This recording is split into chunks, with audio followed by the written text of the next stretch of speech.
ભલે સારું બોલતા ના આવડે પણ આમ રડીને મારી વાત કરતા કરતા આંખો પલળી જાય, એ મારા પ્રેમી ભક્તો છે.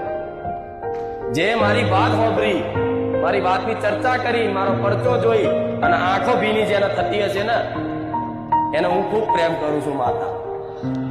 એને હું પ્રેમ કરું છું, એને હું વાલ કરું છું.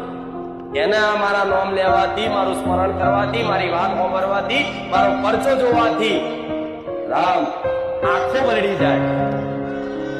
અને આ આંખો પલળવી એ સાચી ભક્તિનું એક પ્રતીક છે કે તમારી અંદર મારા પ્રત્યેની પ્રીત જાગી, ભક્તિ જાગી. એનું એક જ પ્રમાણ તમારી આંખો પલળી જવી જોઈએ.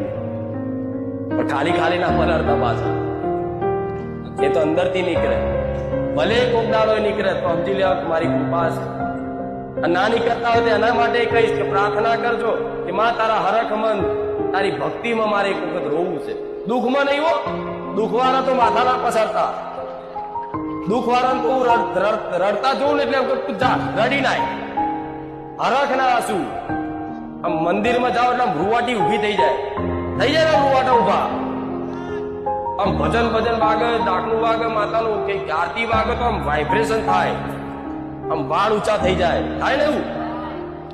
તે વાઇબ્રેશન થાય ને તો સમજી લો મારી શક્તિનો ટચ થાય છે, તમને અસર થાય છે.